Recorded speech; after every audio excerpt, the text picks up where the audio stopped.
सहकारी संस्थेच्या सभासदांची संख्या बरीच मोठी असते. सहकारी संस्थेचे सभासद हे सहकारी संस्थेचे खरे मालक असले तरी त्यांना सहकारी संस्थेचा कारभार चालवणे शक्य होत नाही. सहकारी संस्थेचा दररोजचा कारभार पाहण्यासाठी सभासद आपली प्रतिनिधी व्यवस्थापक समितीवर निवडून देतात. व्यवस्थापक समितीला कार्यकारी मंडळ किंवा संचालक मंडळ असेही म्हणतात. व्यवस्थापक समितीतील सभासदांची संख्या संस्थेच्या पोटनियमातील तरतुदीवर तसेच संस्थेच्या सभासदांच्या संख्येवर अवलंबून असते. सभासदांची संख्या वाढल्यास संस्थेच्या पोटनियमात दुरुस्ती करून व्यवस्थापक समितीतील सदस्यांची संख्या वाढवता येते.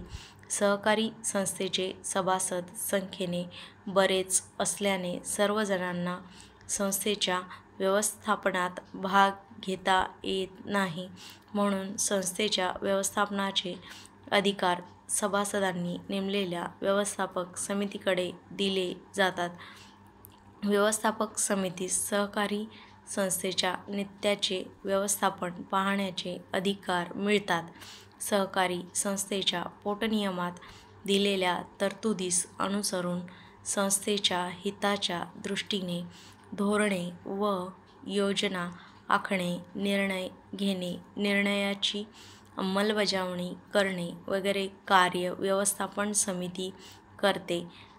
व्यवस्थापक समितीला त्यांच्या कार्यात मदत करण्यासाठी व्यवस्थापक, व्यवस्था संचालक व विभाग प्रमुख तसेच इतर तज्ज्ञ असतात. व्यवस्थापक, व्यवस्था संचालक आणि इतर अधिकाऱ्यांना व्यवस्थापक समितीने दिलेल्या आदेशानुसार कार्य करावे लागते.